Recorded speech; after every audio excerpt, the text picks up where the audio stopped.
Welcome back, True Seeker. It is September 18th, 2023. Big day in U.S. history. The CIA was created on this day in 1947. The cornerstone was laid for Washington, D.C. once upon a time by George Washington on this date in 1793. And with regards to history and it being football season, let's again remind about the National Football League and the way it loves to pay tribute to history. For years, we've been educating about the world of rigged sports and the world of rigged news and politics and how it's all connected. And as time goes on, even though we've already understood this, we understand it more and more with each passing season. And for the rest of this NFL season, we will do this Monday night show. Maybe some weeks it will extend beyond Monday night, but it'll be the late night show once a week. We'll recap the NFL, the rituals that were conducted, and so much more. And hopefully we'll wake up a lot of people in the process. And again, this first episode is titled, Who is the Fraud? Because there's a lot of trolls out there and a lot of people that try to slander my name and write, Zach is a fraud, when, again, you have to be the most bankrupt and idiotic human being to write anything of the fact. And notice, my trolls, they'll never call into the live streams and debate. In fact, my most active troll, who's dedicated a whole YouTube channel to slandering me, there was a time last year where him and I were debating on somebody else's live stream, and he looked like a total asshole and a total loser. Plus, we got to hear his little lispy voice, and then he accidentally put his mutilated face on the screen, and the person who was hosting that stream did him the favor of deleting it afterwards because, again, he was horribly embarrassed. And we know he's out there watching and screen recording right now, and we'll prove our point about who the fraud is because he sure won't call into this live stream either, being the ballless little loser he is. But yes, that is what I'd say to all my critics. You guys are ballless little losers. And let's further prove the point of how rigged the game is. So go back to Thursday Night Football. This NFL week began on September 14th, and that is the day in history that Francis Scott Key penned the national anthem. Now, what was the Thursday Night Football game? It was Eagles over Minnesota. And recall, when the Eagles won their only Super Bowl, they won it in the Minnesota Vikings Stadium, and that was the year where in Week 3 we explained why the Super Bowl would be Eagles versus Patriots. And we also said before that Super Bowl was played that if the Eagles would win it, it would be Zach Ertz scoring the winning touchdown, number 86 days after his birthday, in the season that came 86 years after the national anthem was adopted. That's exactly what happened. So just think about it. On the day that the national anthem, the anniversary of it being born, we just happen to have Eagles versus Vikings in primetime. And to take you back to that season, the reason we made that call in Week 3 had everything to do with Washington, D.C. and the president of the rig selection back in 2016, Donald Trump. Again, Donald Trump has the exact same birthday. The exact same birthday as the flag, June 14th. The flag was born June 14th, 1777. When Donald Trump became president, the flag was 239 years old. There was even an article written when Trump was in office about his weight being overweight, weighing 239 pounds. And keep in mind, 239 is the 52nd prime number, and keep in mind the flag was sewn at 239 Arch Street, the year Trump took on the protesters of the flag and national anthem in the NFL. He did it on the 23rd day of the 9th month, 23/9. The first protest of that season was in the preseason by Colin Kaepernick on the 239th day of the year. So again, we had identified why after Super Bowl 51, the Patriots would be in Super Bowl 52 on the 93rd Meridian West in the 93 city. After Brady had 93 offensive plays in Super Bowl 51, we were looking for our NFC team. And again, the day Trump took on the protesters on 23/9, we said, there it is. It's about the flag, Philly, the home of the flag born at 239 Arch Street in Philly, the team with the flag on the helmet, Patriots, versus the Eagles. Exactly what happened. So fast forward to all these years later, this ritual on that day. And what's the number I always teach about with Philadelphia? 65. We call it the 65 city Philadelphia because in Gematria, Philadelphia equals 65. And It's also established on October 26th, or excuse me, October 27th, the day leaving 65 days left in the year. In that Thursday night game, Kirk Cousins got his 65th loss. We also predicted Kirk Cousins would have at least 3 passing touchdowns because it would put him at 257 for his career on the 257th day of the year on Thursday Night Football, which in Gematria equals 257. And we also like the Vikings could pick up their 257th road loss as a franchise on Thursday Night Football on the 257th day of the year. Exactly what happened. We had a lot of nice prop bets for that game, and pretty much everything came through, including the over. The only thing we missed on 35 Thursday, and again, 35 Thursday. We're teaching about 35 Thursday every single year. The first Thursday night game of the season, Lions got their first winning KC in 35 years, and Dan Campbell's 35th game with the Lions as Jared Goff had 35 pass attempts. This past week, Kirk Cousins picked up his 35th loss with the Vikings. And again, just these patterns that we teach about that happen week after week and present themselves. So, that was Thursday to start the week. Sunday, September 17th, that was the NFL's birthday. The NFL was born on Canton, Ohio, September 17th, 1920. And it also happens to be Patrick Mahomes' birthday. And did you see that what the Chiefs' score was that they won with this weekend? 17-9 on the 17th day of the 9th month on Mahomes' birthday, the NFL's birthday, as he's the new face of the league with Brady out. Baby coat. But the other thing that the birthday for September 17th is the Constitution. The Constitution was born on September 17th. That's the government.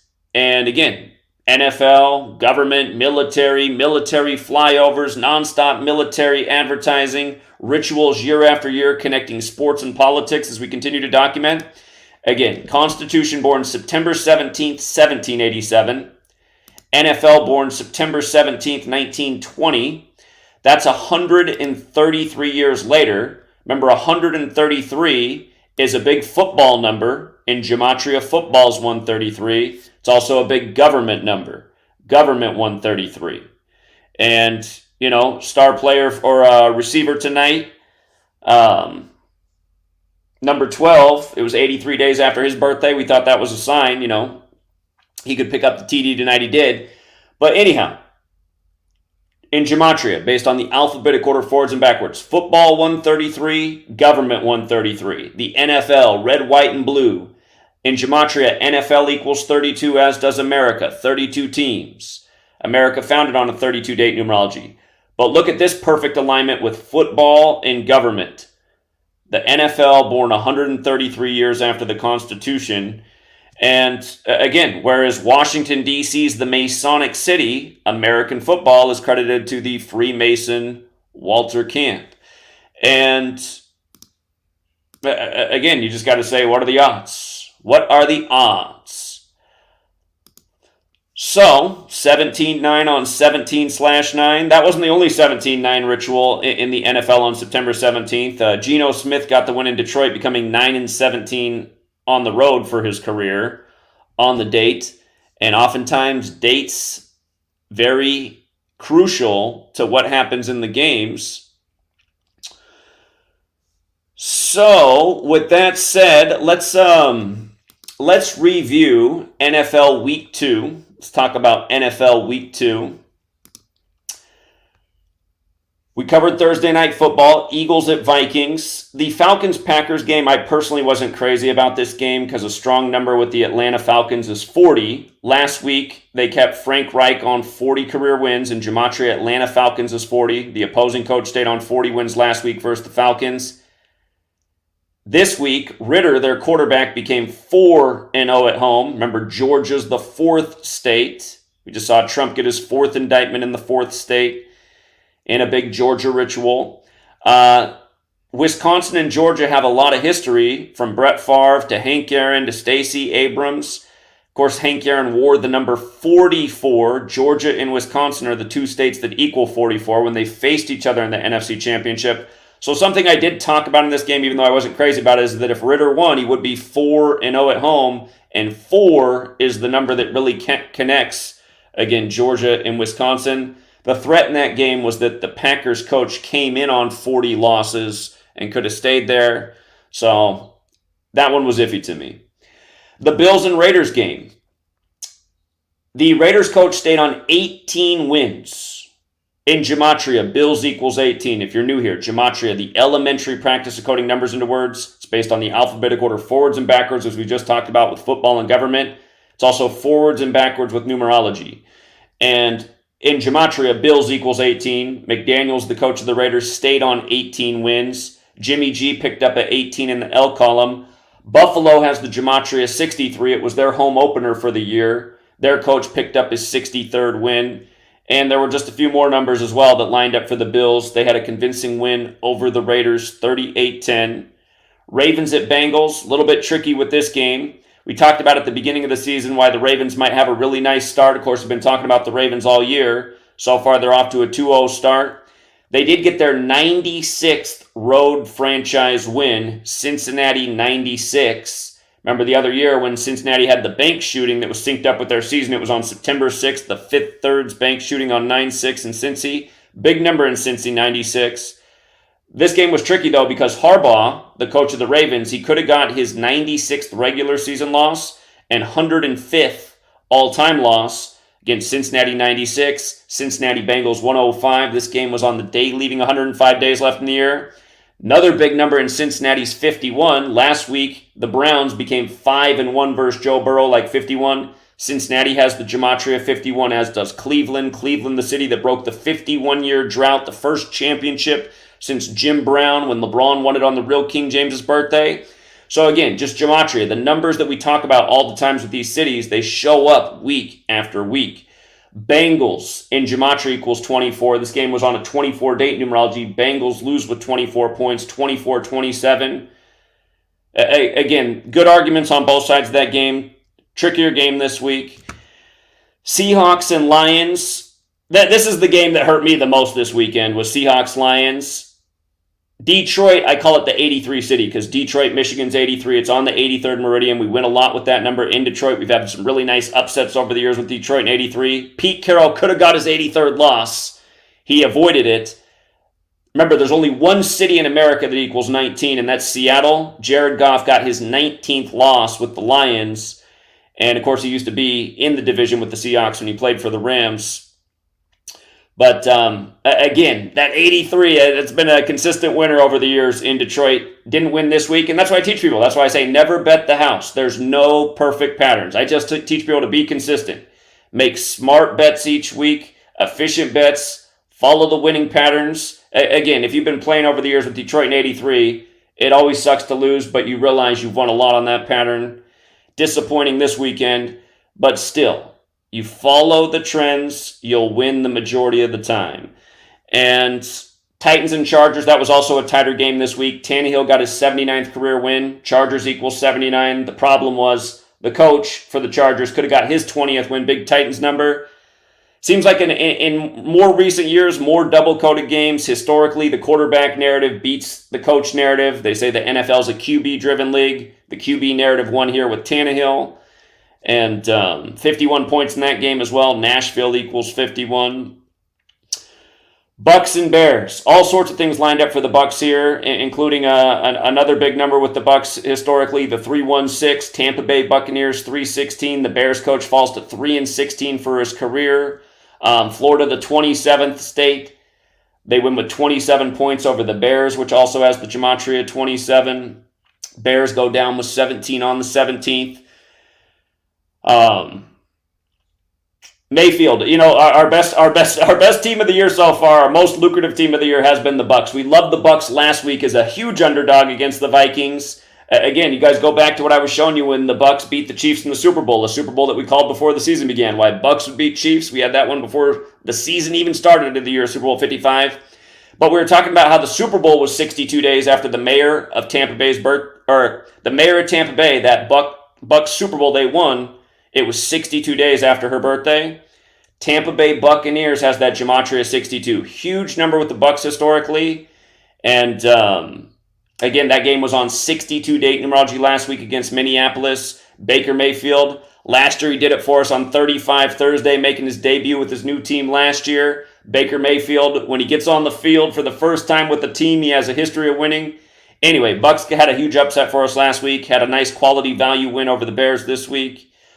Chiefs and Jaguars, also a tight game, but we were leaning Chiefs. Ultimately, why were we leaning Chiefs? Because the Jaguars picked up their 112th home loss as a franchise. Chiefs has that Gematria 112. Another pattern we've talked about for years. The year the Chiefs beat the Niners in the Joe Montana Bowl, Super Bowl 54, where Joe Montana equals 54. That season, The Rock, remember The Rock played college football at Miami. That season, the Super Bowl was in Miami. And the episode of Ballers, the last episode of Ballers, it was 112 days before the Super Bowl. And in the episode, The Rock buys the Kansas City Chiefs. Again, the way entertainment is connected from TV show, movie to sport, just like we're showing year after year. Last year, Carolina Panthers game was perfectly synced. The distance in weeks from Chadwick Boseman's death to the Panthers game last year that was on Thursday Night Football, the eve of Friday, where the new Black Panther movie came out, that Chadwick Boseman was in. From Chadwick Boseman's death, the number of weeks to that game was the win number that the Panthers got for a franchise. And again, on the eve of the new Black Panther movie. But anyway, Chiefs over the Jags, 17-9 on the date, on the NFL's birthday, on Mahomes' birthday. Colts and Texans. What we liked about this game was the Colts could get their 31st win in week 2 as a franchise. In Houston, what we call the 31 City. Remember last year, Takeoff died in the big ritual in Houston with his uncle who was 31 years old, and then they got the shooter 31 days later. But again, we just love 31 in Houston. We saw the Colts get the 31st win. What's the score? 31-20. Funny score. Houston equals 31. Texans equals 20. 51 points, like Houston Texans equals 51, like they hosted Super Bowl 51. And another nice value game because Colts were a 1-point favorite. Plenty of value. And just another 31 in Houston, a pattern we've been winning on for a decade. And there's a huge high win percentage with Houston in 31. Niners and Rams. Remember, the Smash Mouth singer from Santa Clara formed the band in 94, dead on 9-4. And last week, Niners at Steelers, Tomlin gets his 94th career loss in the regular season. This week, Stafford stays on 94 wins. Last Sunday, we're at the Seahawks Stadium. Before the game, telling the Seahawks fans, hey, don't hang your head when Stafford comes into town and gets his 94th win in Seattle. Last week, Stafford gets the 94th win in Seattle, where Seattle-Washington is 94. Again, the Seahawks won their only Super Bowl in the 94th NFL season. Then Russell Wilson's grandpa died at 94. Huge number with history of 94 in Seattle. Ken Griffey Jr. home run derby winner in 94. Kurt Cobain dead in 94. 94 days after Bill and Melinda Gates' wedding. Again, these are the Seattle celebrities. Kurt Cobain, Bill and Melinda Gates. Bill Gates loses his mother in 94. Loses his father at age 94. Declares the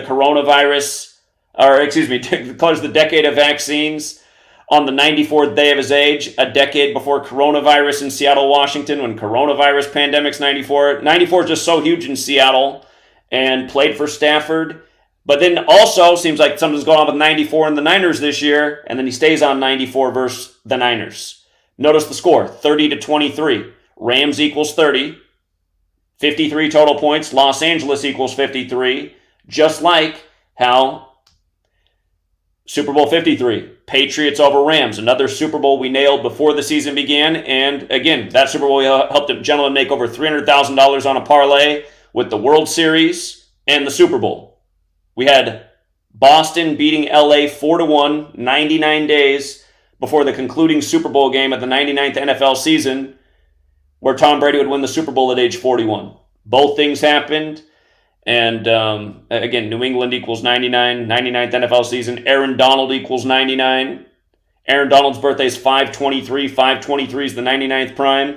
Patriots came into that season with 523 wins. Only 3 teams in the NFL equal 53. Los Angeles, Patriots, and Carolina. Made a lot of sense with LA versus Patriots. Boston Red Sox also 53 who won the World Series that year. But again, just same numbers week after week. Stafford also became 50-49 at home as a starter. 50-49. Remember, San Francisco and Gematria equals 50. So 50-49, read that with your Gematria lens. It's San Francisco 49ers. Again, the team that used to be 5-0 in Super Bowls that hosted Super Bowl 50. And then Giants Cardinals. Cardinals with the points. If you took it that way, you won. If you put them in a dollar parlay, you lost. They gave up the big 20-0 lead. The Giants coach became 11-9 in this game. Remember what the World Series was after the 9/11 attack on the 11th day of the 9th month? Of course, it was the Yankees losing to the Arizona Diamondbacks. But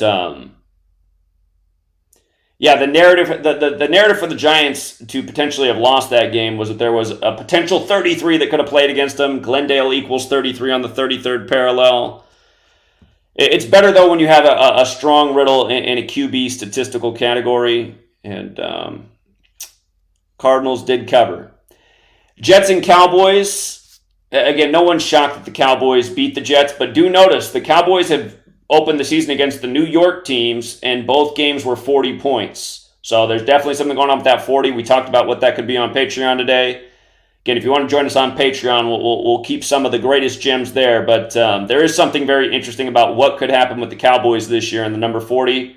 But you got to pay attention to the patterns. Why are the Cowboys playing New York teams back-to-back weeks to start the season? And why are there 40 points in both games?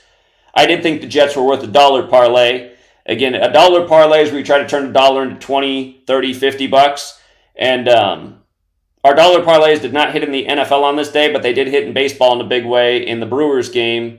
Brewers stayed on 84 wins on a Sunday, where that's a very powerful number. And the Brewers getting beat was a huge payout in baseball.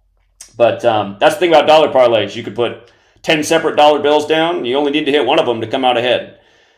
They're games that have a lot of value in a parlay. Now, I think our best game of the week, the best call of the week, was Commanders over Broncos. And man, what a Hollywood script in this game. 68 points in Denver, which is 68 land. We really like the Commanders to beat the Broncos because so many things lined up in this game. This is a rematch of the 1988 Super Bowl. And by the Commanders winning, they became 8-8 versus the Broncos all time. Plus, in Gematria, Washington Commanders, the new name equals 91. They made that name change last year in their 91st season, where 91 played in a lot of rituals for the early part of their season. Sean Payton got his 91st career loss in this game.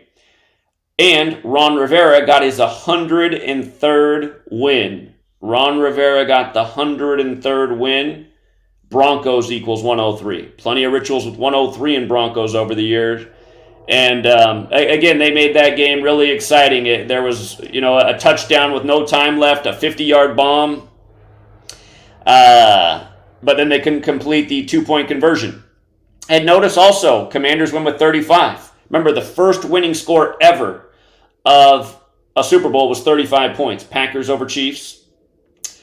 35 is so important to football. That's why 35 Thursday happens nearly every week.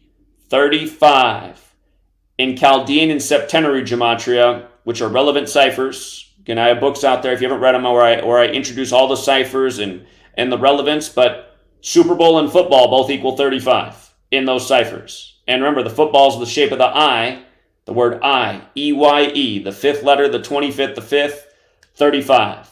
Very special number. And again, perfect script. 68 points in Denver, too. Dolphins and Patriots. An omission here. The number I always look for on Sunday Night Football is 39 because SNF is 39, and year after year that number is so important in Sunday Night Football. Last week, the Cowboys got their 39th win on Sunday Night Football, beating New York. And the Cowboys got their 39th win in Week 1. The Giants stayed on 39 wins in Week 1. And I want to say there was another 39 on the Cowboys side that's skipping my mind. Had the Patriots won, the Dolphins would have picked up a 39th loss in the series. Instead, what happened is Bill Belichick got his 167th loss, the 39th prime number. Things like that can be tricky. But again, just being aware of the numbers gives you a major insight to, again, the script and how these same numbers are showing up week after week in these primetime events. I mean, we've been teaching about 39 and Sunday Night Football for a decade now. Now, tonight, all week, I was thinking that the Saints had the game tonight, but I changed my mind before game time, and I'm not mad about changing my mind because I changed my mind for a good reason. I did a little additional research and flipped my pick, which obviously ended up being a mistake. But the reason I originally liked the Saints to win this game is because today leaves 104 days left in the year. And Roman Catholic Church is 104, and you can't get more Roman Catholic than a saint. If you don't know what a saint is, that's completely Catholic. If you're a good Catholic, you're a great Catholic. So often it's a pope. When you die after death, then you gain the title of saint. So someday it'll be Saint Pope Francis when he passes away. But 37 combined points, Carolina 37, Saints 37. The Saints picked up a 37 in the series. And the reason I flipped my pick for years, again, the first time I ever got mainstream recognition, USA Today wrote their article about what we did for Super Bowl 50, how we called early in the season, why Broncos would beat Panthers, Von Miller beat MVP, all that. It had everything to do with the history of the Carolina Panthers, Cam Newton, and the founder of the Black Panther Party, Huey P. Newton. So, check this out. Most simple cipher, just the alphabetic order. Monday Night Football equals 213, okay? Monday Night Football is 213. The founder of the Black Panther Party, Huey P. Newton. His birthday is February 17th. And notice, hold on. Let's just measure from the birthday to his birthday anniversary. He's no longer living. He died the exact same year that Cam Newton was born. But from his last birthday to today's game, exactly 213 days. And had the Panthers won tonight, they would have got their 213th regular season win as a franchise. And after realizing that, I in light of what we've documented with the Panthers and Huey P. Newton, there's been a lot of rituals over the years. This wouldn't have been the first one. It just would have been the latest. And again, there it is right there. All-time passing leader Cam Newton, but Panthers on 212 regular season wins. And they stayed there. They didn't get 213 on Monday Night Football, which is 213 days after Huey P. Newton's birthday. So, again, things like that's exactly why I teach people never to bet the house. I just teach, and I said it tonight too, I said, I know that's a really great riddle, but Saints do have some things. Saints also had the 33 on their side tonight, which is historically the Monday Night Football number. But, from what we've already accomplished and everything we've proven about this connection, I just couldn't go against that tonight. And the other thing is Ron Rivera, their greatest coach of all time, he came back from 21-3 yesterday in the game that we really like for the upset. So it felt like it was another 2-1-3 lean, but it missed. Still, you got to ask yourself, what are the odds that they even had it lined up that way? Because why in the world are the Carolina Panthers even playing in prime time early in the season? Normally, teams that are scheduled for prime time early in the season are teams that were good last year. And again, that wasn't the Carolina Panthers, and nobody's expecting them to be good this year. So why in the world are they on prime time on this day of all days? There are some times where I wonder if somehow the script gets blown, or maybe too much money was one way. Anyway, that got me tonight. So I changed the thought once I realized that it was 213 days after the Huey P. Newton birthday anniversary. But by the way, if you are new here, again, I want you to realize Huey P. Newton, the day he died, August 22nd, 1989, the day Cam Newton was born was May 11th, 1989. And the thing about May 11th, the day he's born, and August 22nd, the day that Huey P. Newton died, those days are reflections of each other. August 22nd leaves 131 days left in the year. May 11th is the 131st day of the year. Again, if you're new here, Gematria, there's 4 base ciphers. Notice how Huey P. Newton has that Gematria of 131. Cam Newton born the year he died, 131st day of the year, day leaving 131 days left in the year.